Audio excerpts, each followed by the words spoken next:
Hello friends, आज इस video में हमारे पास ओलंपियाड का एक बहुत बढ़िया क्वेश्चन है। बहुत कॉन्सेप्ट वाला क्वेश्चन है 10th क्लास के बच्चों के लिए। देखो, हमें एक कोनिकल फ्लास्क दिया हुआ है और इस कोनिकल फ्लास्क जो आप देख रहे हैं उसकी स्लांट हाइट हमको 21 सेंटीमीटर दी हुई है। उसका रेडियस 14 सेंटीमीटर दिया हुआ है और इस कोन के ऊपर, कोन के बाहर के सरफेस पर, बिल्कुल इसके मिड पॉइंट पर एक एंट है, एक कीड़ा है और कोन के दूसरे साइड पर डायमेट्रिकली ऑपोजिट पॉइंट, कोन के अंदर के सरफेस पर डायमेट्रिकली ऑपोजिट पॉइंट पे एक हनी का ड्रॉप है, शहद का एक बूंद है और इस कीड़े को इस शहद की बूंद तक पहुंचना है। अगर मैं ये सर्कल बना दूं तो ये सर्कल बन जाएगा, इसलिए मैं कह रहा हूं कि ये जो हनी का ड्रॉप है वो डायमेट्रिकली ऑपोजिट पॉइंट पर है। लेकिन प्रॉब्लम ये है कि एंट या कीड़ा जो है वो कोन के बाहर के सरफेस पर है और जो हनी का ड्रॉप है वो कोन के अंदर के साइड पर है। तो इस एंट को यहां तक पहुंचना है।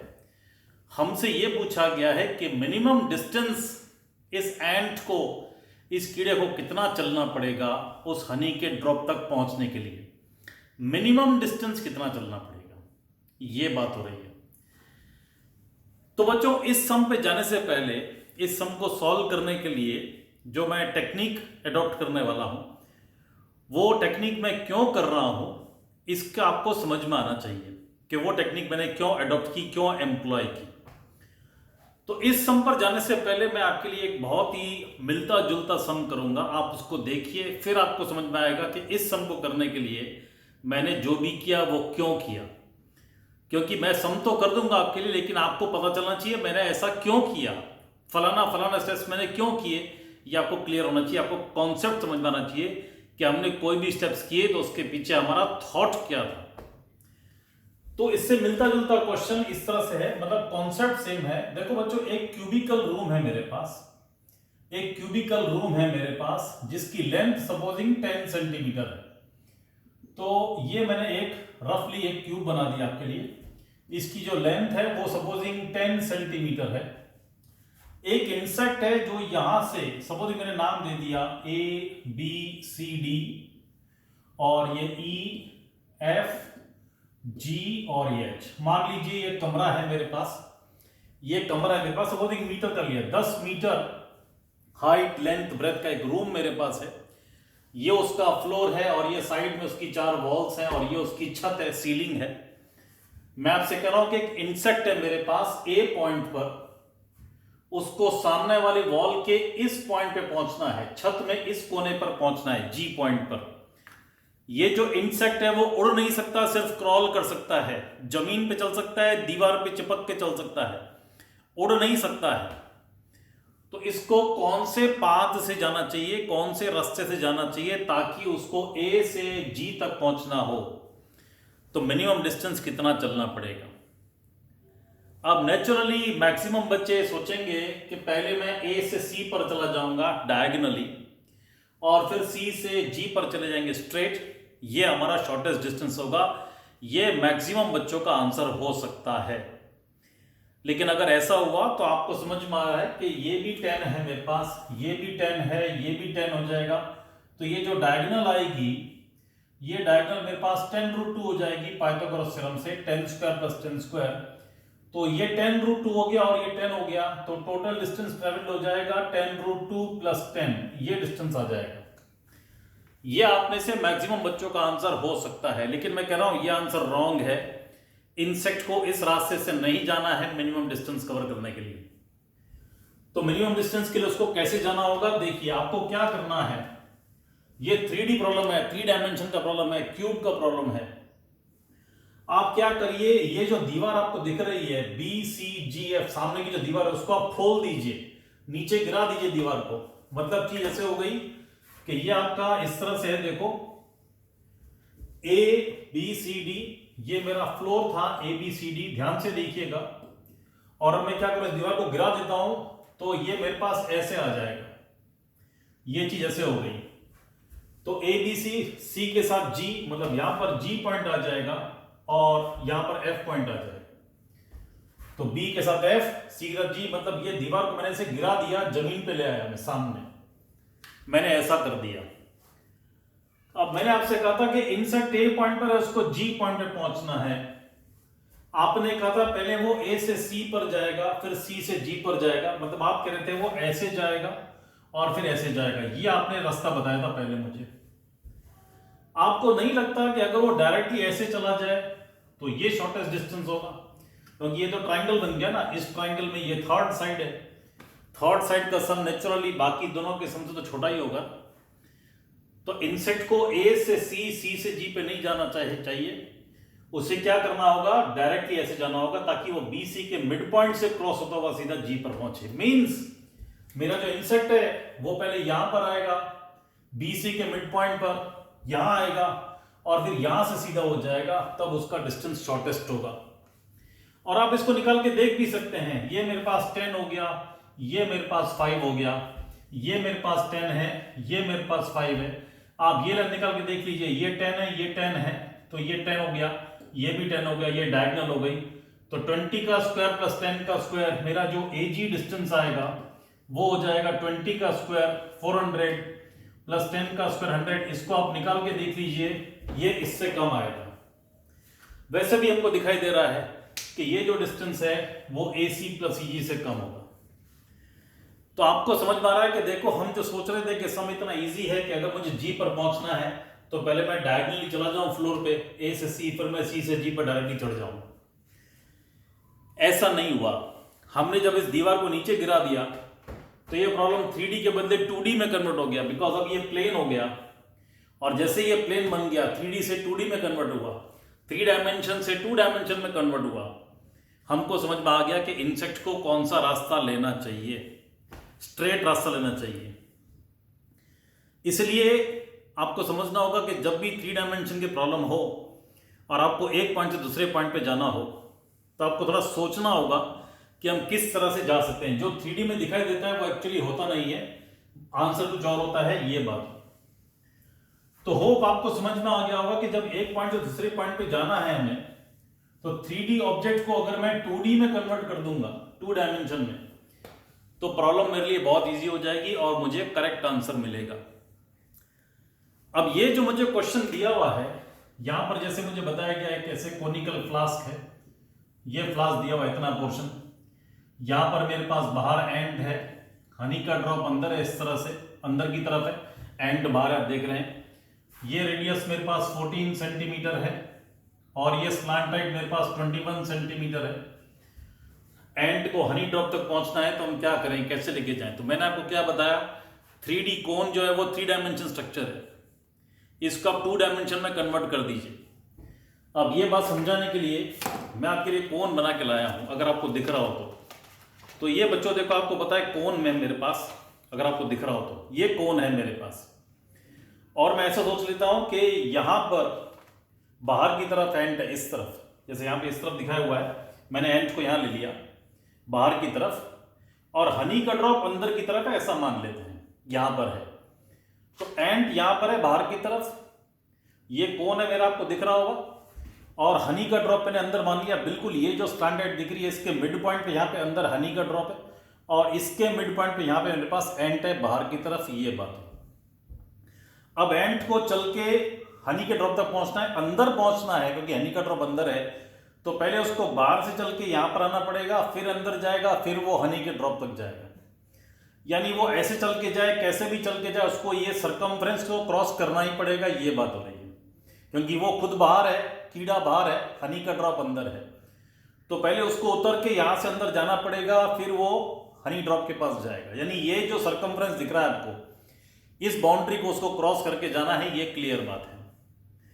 अब ये 3D का प्रॉब्लम दिख रहा है आपको, कोन यहां पर एंड है मेरे पास, यहां पर अंदर हनी का ड्रॉप है मिड पॉइंट पे, तो इसको हम कैसे करेंगे, हम इस सेक्टर को खोल देंगे, देखो इस तरह से। तो ये मैंने सेक्टर खोल दिया इस तरह से आपके लिए।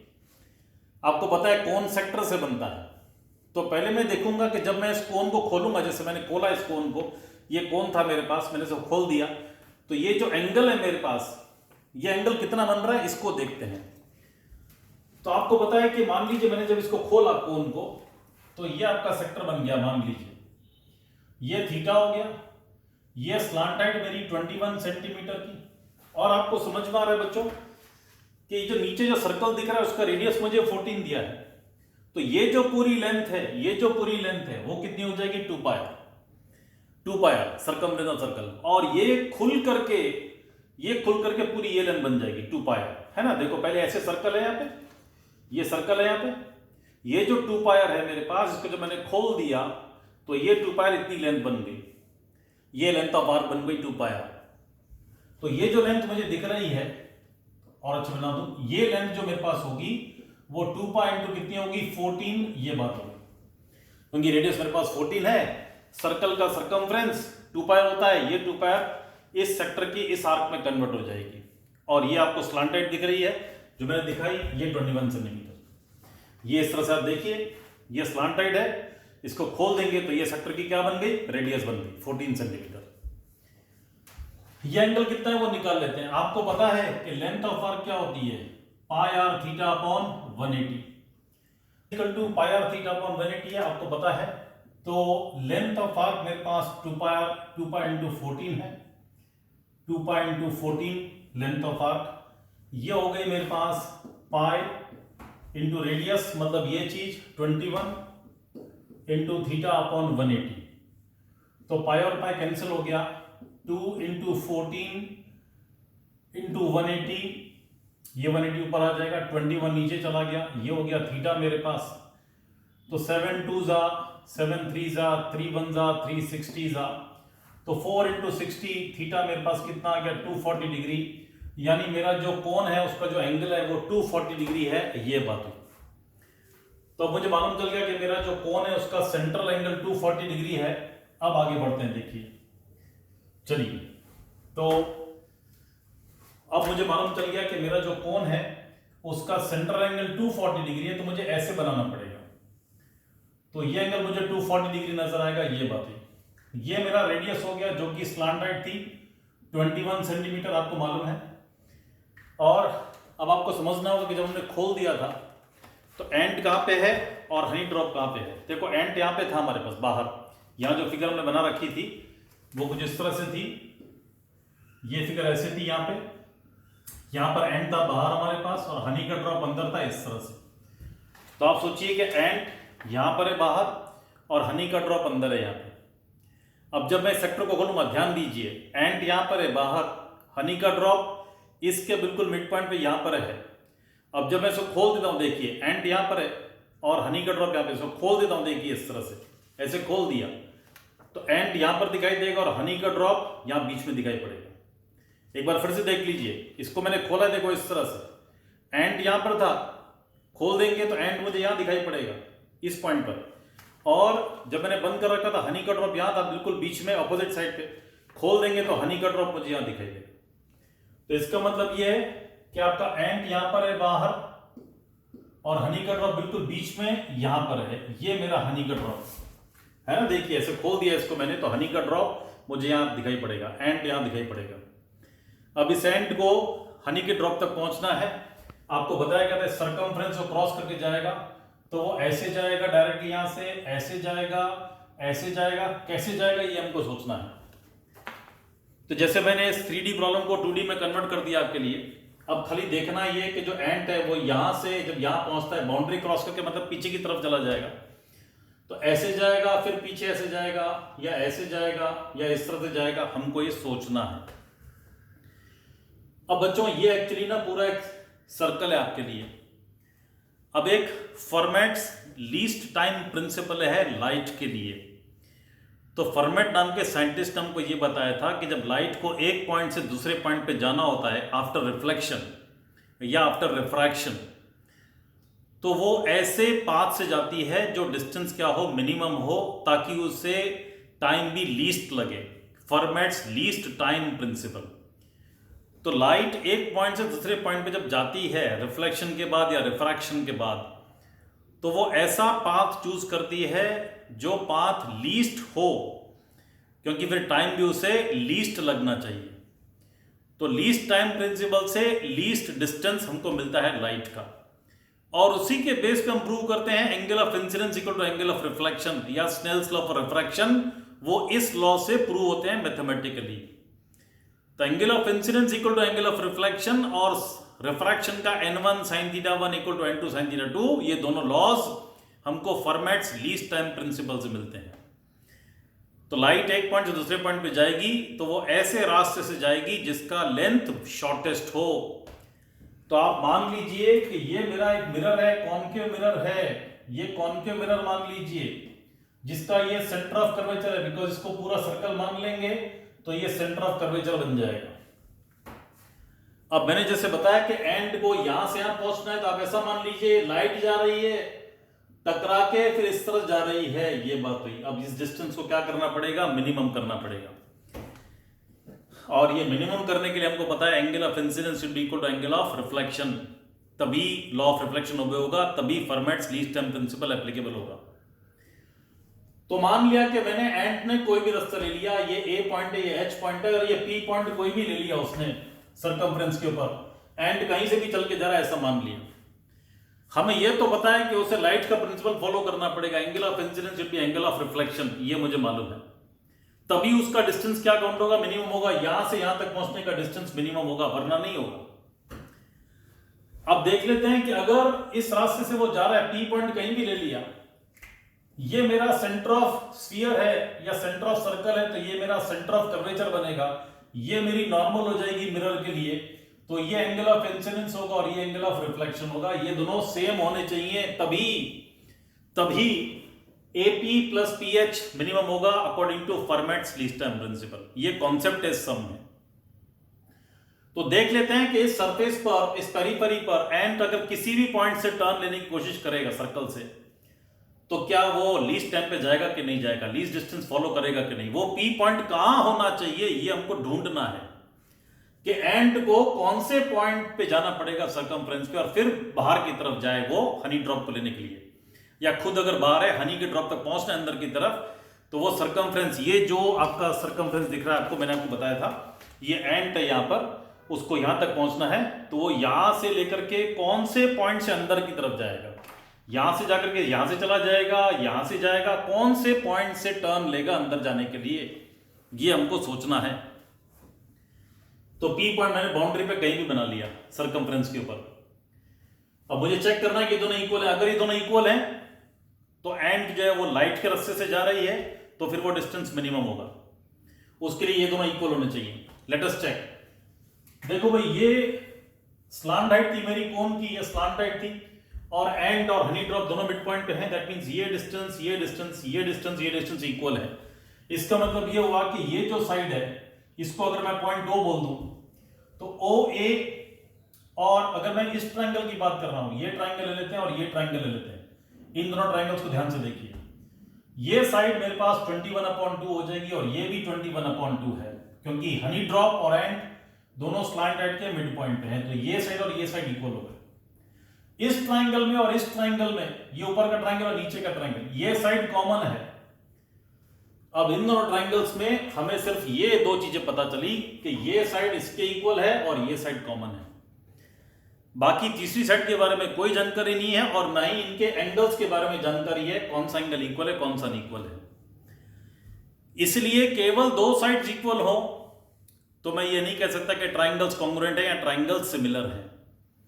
दो पेयर ऑफ साइड्स अगर कॉन्ग्रुएंट हैं तो हम ये नहीं कह सकते कि ट्रायंगल्स कॉन्ग्रुएंट है या सिमिलर है। इसका मतलब ये हुआ कि P पॉइंट कहीं भी अगर ये सिमिलर हो जाते तो फिर मैं बोलता I और R इक्वल हैं, लेकिन I और R इक्वल नहीं आ रहे हैं, बिकॉज हम इन दोनों ट्रायंगल्स को सिमिलर नहीं प्रूव कर पा रहे हैं, क्योंकि जो कंडीशंस दी हुई है वो कम है, हमारे पास जो इंफॉर्मेशन है दोनों ट्रायंगल्स के बारे में वो कम है। इंफॉर्मेशन सिर्फ ये है कि इस ट्रायंगल में और इस ट्रायंगल में ये और ये इक्वल है और ये कॉमन साइड है, मतलब दो ही पेयर्स ऑफ साइड्स कॉन्ग्रुएंट है। उसके बेस पर तो नहीं बोल सकते कि ट्रायंगल्स कॉन्ग्रुएंट है या सिमिलर है। तो ये दोनों एंगल्स इक्वल प्रूव नहीं हो रहे हैं अगर P पॉइंट कहीं भी ले लिया जाए तो।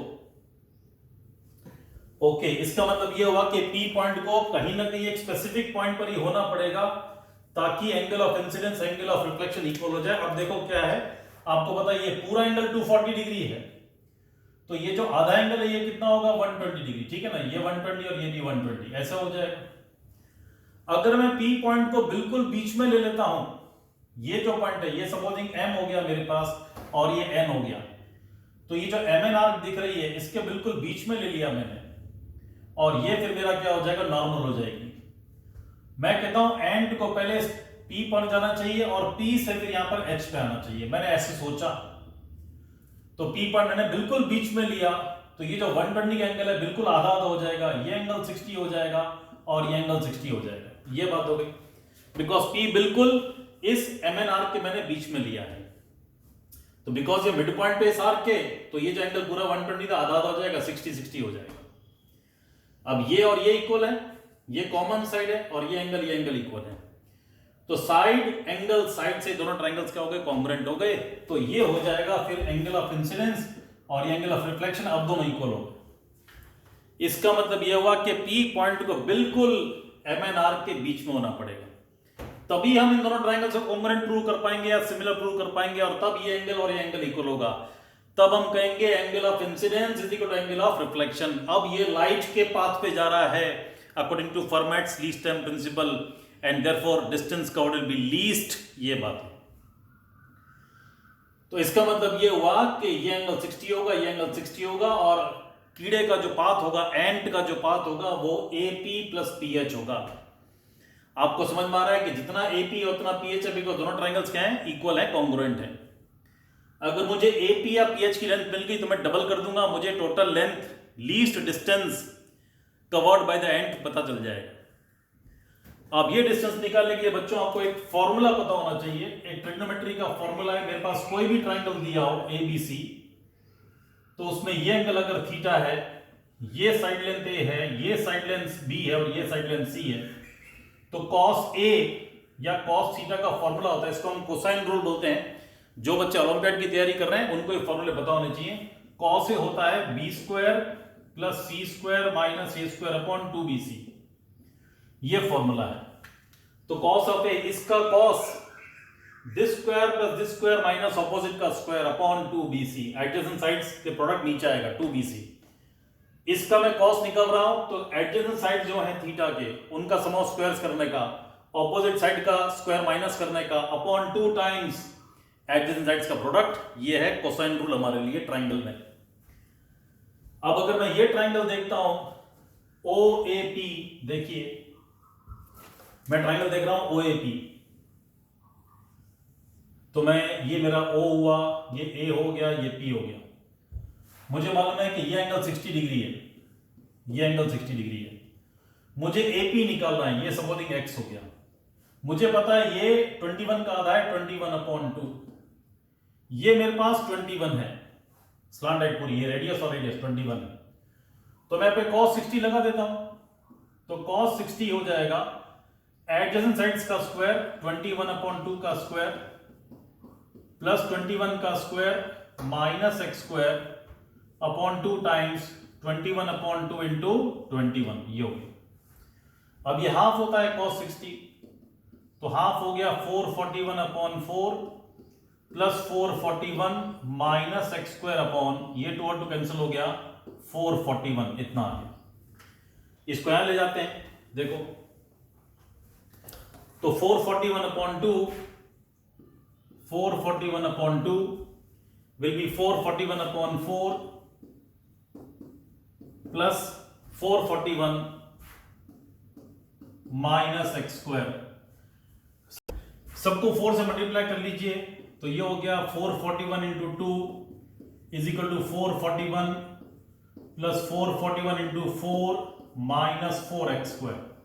इसको यहां ले आइए, तो 4x² मेरे पास हो जाएगा 441 में कॉमन ले लेता हूं, यहां से 1 बचेगा, यहां से 4 बचेगा, और जब ये उधर जाएगा तो ये -2 हो जाएगा। तो मेरे पास 4x² हो जाएगा 441 इंटू 3, तो x मेरे पास हो जाएगा 4 नीचे जाएगा, स्क्वायर रूट लेंगे 21/2 इंटू √3। मेरा टोटल डिस्टेंस है x प्लस x 2x है, तो टोटल डिस्टेंस मेरे पास कितना हो गया 21 इंटू √3, ये मेरा टोटल डिस्टेंस हुआ।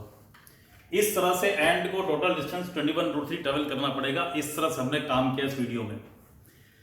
मैंने बहुत कोशिश की आपको समझाने की, आपके लिए मैंने कोन भी बनाया, मैंने आपको सब बातें समझाई। होप आपको मेरी एक्सप्लेनेशन समझ में आई होगी और ये सम आपको क्लियर हुआ होगा। Thank you for watching the video. Please subscribe to the channel. Video पे कमेंट शेयर लाइक जरूर करें और अपने दोस्तों को भी इन वीडियोस के बारे में बताएं। Thank you and God bless you.